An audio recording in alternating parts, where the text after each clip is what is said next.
नमस्कार सभी को, मेरा नाम है अशोक वीर यादव एडवोकेट और मैं आप सभी के लिए लीगल एडवाइस पर वीडियोस अपलोड करता हूं, जो कि आप सब लोग तो लाइक करते हैं, पसंद करते हैं, शेयर करते हैं और सब्सक्राइब भी करते हैं।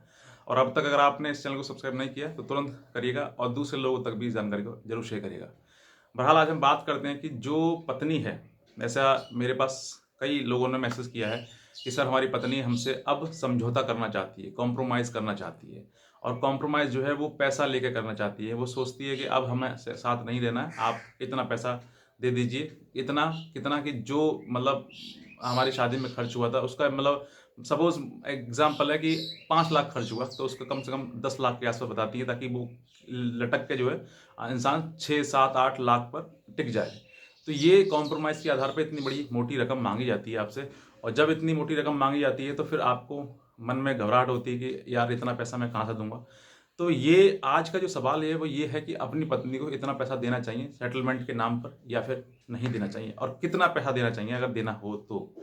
तो आज मैं आप सभी के लिए यही बताने वाला हूँ। और अगर आप इस चैनल पर नए हैं तो तुरंत सब्सक्राइब करिएगा। और एक चैनल और है हमारा जिसका नाम है लीगल आय, जो कि आपको इसी वीडियो के नीचे डिस्क्रिप्शन में इसका लिंक मिलेगा। इस पर क्लिक करके पति लोग जितने भी पति हैं उनसे ज़रूर निवेदन है मेरा कि आप ज़रूर इसको सब्सक्राइब करिएगा, ताकि और भी आपके लिए छोटी-छोटी चीज़ें जानकारी आपको मिल सकें। देखिए, कानून में जो है वो छोटी-छोटी चेन मतलब कड़ियाँ बनाकर एक बड़ी चेन बन जाती है, जिसके वजह से इसके आधार पर जो है लोग बहुत ज़्यादा बड़ी राहत उनको मिल जाती है, क्योंकि छोटी चीज़ चीज़ ही आपके लिए बहुत बड़ी राहत दे सकती है। तो आप सब वीडियोज़ जारी देखिएगा और पूरा अंत तक इस वीडियो को ज़रूर देखिएगा। तो बहरहाल देखिए, सबसे पहली बात, पत्नी जो है आपके ऊपर क्रूरता का सेक्शन 498 का केस करती है। जिसके आधार पर कुछ लोग इतने मेंटली इतने वीक हो जाते हैं, इतना सोच लेते हैं कि अब पता नहीं मुझे जेल जाना पड़ेगा, मेरे परिवार को जेल जाना पड़ेगा, हमारी इज्जत का क्या होगा। देखिए, इज्जत की बात की है। जिस औरत ने अपनी इज्जत नहीं समझी, अपने माँ बाप की इज्जत नहीं समझी, तो वो आपकी इज्जत क्या समझेगी। अगर उसको जरा सा भी ये मतलब समझ आता उसका कि मेरे माँ बाप ने मुझे इस घर में शादी करी है, उन्होंने पैसा खर्च किया है, शादी में कितना पैसा लगता है, वो सब कुछ खर्च किया। खर्च करने के बाद आज मैं यहाँ से रूठ कर, नाराज़ होकर ये यहाँ से चले जाऊँ और जाने के बाद मैं इन पर केस कर दूँ, तो सोच कर देखिए कि ये परिवार बचेगा क्या?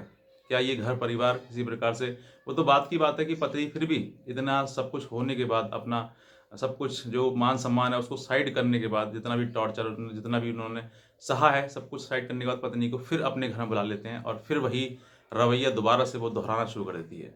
लेकिन जहाँ पर दोहराना शुरू कर देती है, जहाँ पर ये सब चीज़ें दोबारा से आना शुरू कर देते हैं, फिर उसका जो व्यक्ति का जो अपना मानसिक संतुलन है, वो बहुत ज़्यादा खराब हो जाता है कि सोचता है कि अब इसके साथ नहीं बनेगी। जब नहीं बनेगी, तो इंसान फिर अपने रास्ते अपने आप बनाना शुरू कर देता है और सोचता है कि अब जब इसके साथ बननी ही नहीं है, फिर पहले मौका दिया, फिर दूसरा मौका दे दिया, अब बननी ही नहीं है, तो फिर जब साथ में रह नहीं सकते, तो फिर एक ना एक समय पर ज़रूरी है कि अभी उनको निर्णय लेना चाहिए, ताकि आने वाले टाइम में वो अपने आप को एक नया रास्ता दिखा सकें और अपना जीवन सुधार सकें।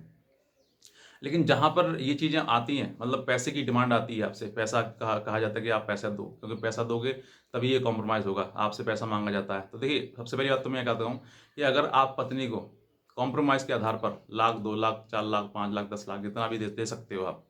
अगर आप दे देते हो कॉम्प्रोमाइज़ के आधार पर, देखिए पहली बात तो अपने आप को मन आपको बनाना कि हाँ, वाक़ई ये पत्नी इतना पैसा लेने के बाद हमसे अलग हो जाएगी। अगर उसका मन नहीं है और वो सिर्फ़ पैसा लेना चाहती है और पैसा लेकर फिर तुम्हारे घर में रहना चाहती है, तो वो रह सकती है।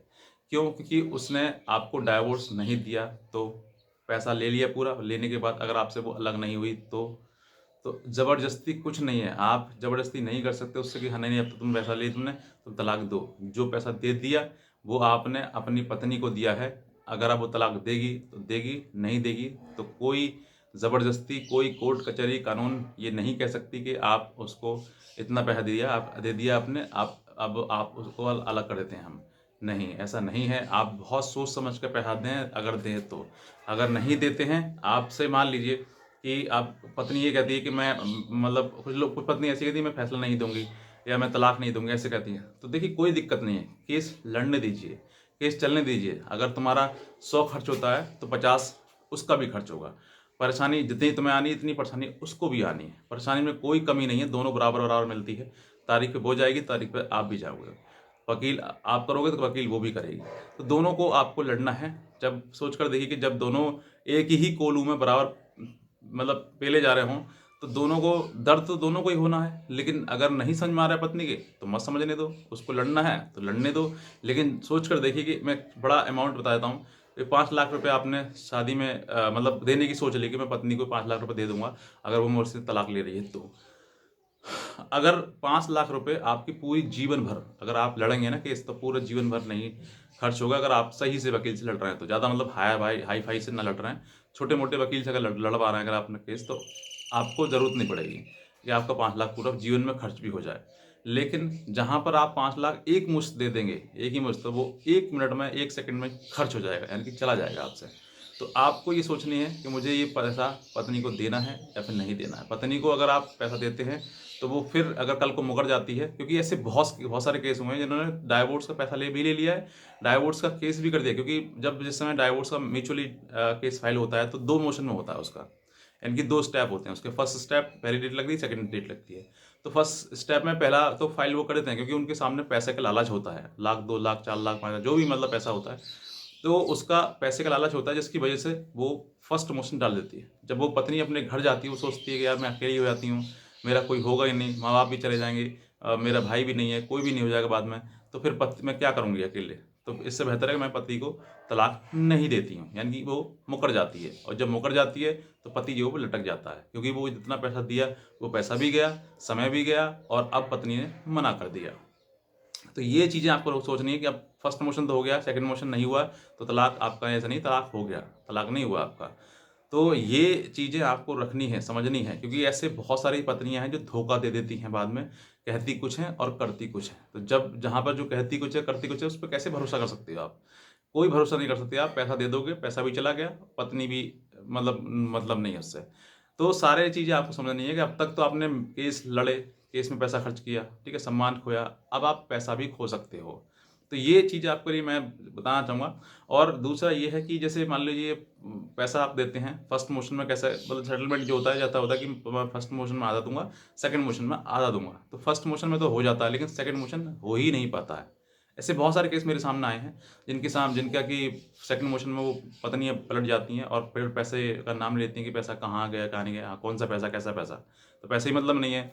तो वो चीज़ आपको सोचनी है। अगर आपको लगता है कि ऐसी पत्नी है जो पैसा लेके कर देगी, मतलब सेटलमेंट सच बोल रही है, क्योंकि सच जहाँ बोलते हैं वहाँ पर रिश्ते खराब होते ही नहीं है। और जहाँ सच झूठ बोलना शुरू कर देते हैं, पत्नियाँ धोखा देना शुरू कर देती हैं या फिर किसी प्रकार छल करना शुरू कर देती हैं, तो वहाँ पर रिश्ते खराब होते ही होते हैं।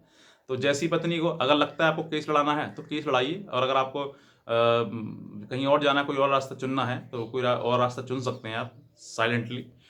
लेकिन जहाँ पर आपको लग रहा है कि इसको मुझे छोड़ना है या फिर किसी प्रकार से आपको पैसा लेना है, तो पैसा आप मत दीजिए। मैं ये कहता हूँ, केस लड़ना है केस लड़ लीजिए, पैसा मत दीजिए। पैसा दोगे आपको कल को फिर वो आपको किसी न किसी प्रकार से किसी के केस डालकर परेशान करेगी और फिर आपसे पैसा मांगेगी। तो कब तक पैसा दोगे आप? तो ऐसा केस की डर से, सिर्फ केसेस की डर से पैसा मत दीजिए। बाकी सामाजिक रूप से अगर हो रहा है, अलग हो रहा है और लगता है कि हाँ वाकई ये अपना लेने देने करके 2-4 लोग अगर आपके मौजूदा हैं जो ये करा सकते हैं, ऐसा सेटलमेंट करा सकते हैं, तो फिर आप सामाजिक रूप से कर लीजिए और फिर कॉम्प्रोमाइज़ के आधार पर आप डिक्री ले लीजिए, या फिर सामाजिक रूप के आधार पर जो है आप स्टाम्प पेपर उनसे लिखवा लीजिए कि ये सब चीज़ें, ये सब हम दोनों के बीच में तय हुआ है और अब जो है हम एक दूसरे के साथ अलग अलग रहना चाहते हैं, साथ रहना नहीं चाहते हैं। तो आप सामाजिक रूप से इतना कर लीजिए, फिर उसके बाद उसी के आधार पर आप डाइवोर्स का केस फाइल कर दीजिए, ताकि वो पत्नी पलटे ना बाद में। तो ये सब चीज़ें आपको देखना है और ये आपको ही करना है। कोई और डाउट है तो आपके हमारे दिए हुए नंबर हमें संपर्क कर सकते हैं, हमसे हमारी लीगल एडवाइस भी ले सकते हैं। तो बस मैं इतना कहना चाहूँगा। बाकी आज का वीडियो देखने के लिए आप सभी को बहुत धन्यवाद।